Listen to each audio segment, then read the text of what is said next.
जय श्री कृष्णा दोस्तों। आज के इस वीडियो में हम जानेंगे वट सावित्री व्रत सन 2022 में हमें कब करना है।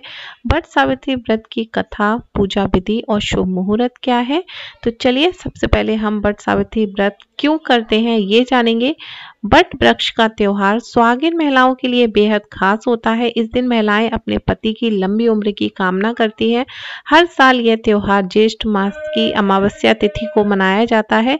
इस साल वट सावित्री का त्योहार 30 मई सन 2022 को मनाई जाएगी। कहा जाता है कि इस दिन सावित्री नामक स्त्री ने अपने पति के प्राण वापस लौटाने के लिए यमराज को भी विवश कर दिया था। इस दिन वट वृक्ष की पूजा का विधान है। इस दिन वट सावित्री व्रत कथा कहकर भगवान यमराज की पूजा की जाती है। तो चलिए जान लेते हैं कि वट सावित्री व्रत की पूजा का शुभ मुहूर्त क्या है। अमावस्या तिथि प्रारंभ हो रही है 29 मई सन 2022 को दोपहर 2:54 से और अमावस्या तिथि की समाप्ति होगी 30 मई सन 2022 को शाम 4:59 तक रहेगी। तो चलिए जान लेते हैं वट सावित्री व्रत कथा का महत्व। आपको बता दें कि इस व्रत में बरगद के पेड़ की पूजा होती है। हिंदू धर्म में बरगद के पेड़ की पूजनीय माना जाता है। शास्त्रों के मुताबिक इस पेड़ में सभी देवताओं का वास होता है। सुहागिन स्त्रियां बरगद के पेड़ का परिक्रमा कर 7 बार कच्चा सूत लपेटती हैं।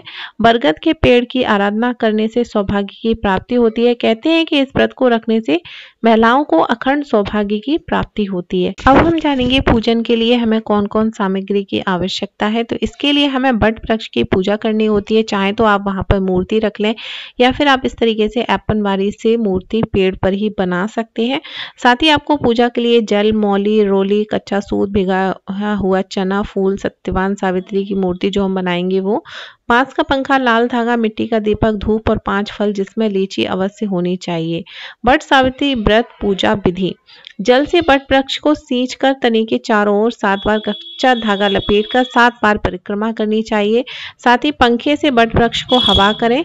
इसके बाद सत्यवान सावित्री की कथा सुननी चाहिए। इसके बाद भीगे हुए चने को बायना निकालकर उस पर यथाशक्ति रुपए रखकर अपनी सास को देने चाहिए तथा उनके चरण स्पर्श करने चाहिए। घर आकर जल से अपने पति के पैर धोएं और आशीर्वाद लें। उसके बाद अपना व्रत खोल सकती हैं। वट सावित्री व्रत की कथा क्या है अब हम ये जानेंगे।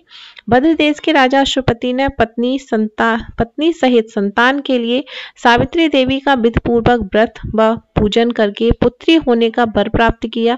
सर्वगुण संपन्न देवी सावित्री ने पुत्री के रूप में अश्वपति के घर कन्या के रूप में जन्म लिया।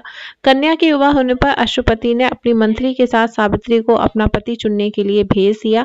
सावित्री अपने मन के अनुकूल वर का चयन कर जब लौटी तो उसी दिन महर्षि नारद उनके यहाँ पधारे।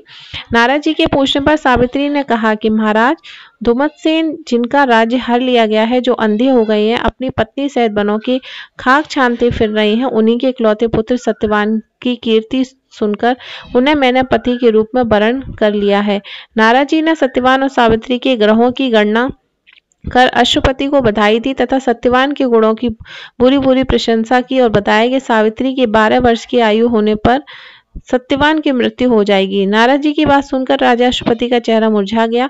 उन्होंने सावित्री से किसी अन्य को अपना पति चुनने की सलाह दी, परंतु सावित्री ने उत्तर दिया कि आर्य कन्या होने के नाते जब मैं सत्यवान को वरण कर चुकी हूँ तो अब वे चाहे अल्पायु हो या दीर्घायु, मैं किसी अन्य को अपने हृदय में स्थान नहीं दे सकती। सावित्री ने नारद जी के सत्यवान की मृत्यु का समय ज्ञात कर लिया। दोनों का विवाह हो गया। सावित्री अपने ससुर परिवार के साथ जंगल में रहने लगी।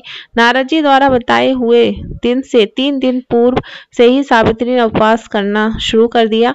नारद जी द्वारा निश्चित तिथि को जब सत्यवान लकड़ी काटने जंगल के लिए चला तो सास ससुर ने आज्ञा लेकर वह भी सत्यवान के साथ चल दी। सत्यवान जंगल में पहुंचकर लकड़ी काटने के लिए वृक्ष पर चढ़ा। वृक्ष पर चढ़ने के बाद उसके सिर में भयंकर पीड़ा होने लगी। वह नीचे उतरा। सावित्री ने उसे बढ़ के पेड़ के नीचे लेटाकर उसकी सिर अपनी जांघ पर रख लिया। देखते देखते यमराज ने ब्रह्मा जी के विधान के रूपरेखा सावित्री के सामने स्पष्ट की और सत्यवान के प्राणों को लेकर चल दिए। सावित्री सत्यवान को बट वृक्ष के नीचे ही लेटाकर यमराज के पीछे पीछे चल दी। पीछे आते हुए सावित्री को यमराज ने उसे लौट जाने का आदेश दिया। इस पर वह बोली, महाराज, जहाँ पति नहीं वहीं पत्नी, यह धर्म है, यही मर्यादा है। सावित्री का धर्म निष्ठा से प्रसन्न होकर यमराज बोले, पति के प्राणों के अतिरिक्त तो कुछ भी मांग लो। सावित्री ने यमराज से सास ससुर की आंखों की ज्योति और दीर्घायु मांगी। यमराज तथास्तु कहकर आगे बढ़ गए। सावित्री यमराज को पीछा करती रही। यमराज ने अपने पीछे आती सावित्री वापस लौट जाने को कहा तो सावित्री बोली कि पति के बिना नारी के जीवन में कोई सार्थकता नहीं। यमराज ने सावित्री के पति व्रत धर्म से खुश होकर पुनः वरदान मांगने के लिए कहा। इस बार उसने अपने ससुर को राज्य वापस दिलाने की प्रार्थना की। तथास्तु कहकर यमराज आगे चल दिए। सावित्री अब भी यमराज के पीछे चलती रही। इस बार सावित्री ने यमराज से 100 पुत्रों की मां बनने का वरदान मांगा। तथास्तु कहकर जब यमराज आगे बढ़े तो सावित्री बोली, आपने मुझे 100 पुत्रों का वरदान दिया है, पर पति के बिना मैं मां किस प्रकार बन सकती हूँ? अपना यह तीसरा वरदान पूरा कीजिए। सावित्री की धर्मनिष्ठा, ज्ञान, विवेक और पतिव्रता धर्म की बात जानकर यमराज ने सत्यवान के प्राणों को अपने पास से स्वतंत्र कर दिया। सावित्री सत्यवान के प्राण को लेकर बटवृक्ष के नीचे पहुंची जहां सत्यवान का मृत शरीर रखा था। सावित्री ने बटवृक्ष की परिक्रमा की तो सत्यवान जीवित हो उठा। प्रसन्नचित्त सावित्री अपने सास ससुर के पास पहुंची तो उन्हें नेत्र ज्योति प्राप्त हो गई। इसके बाद उनका खोया हुआ राज्य भी मिल गया। आगे चलकर सावित्री 100 पुत्रों की मां बनी। इस प्रकार चारों दिशाएं सावित्री के पतिव्रता धर्म के पालन की कीर्ति से गूंज उठी।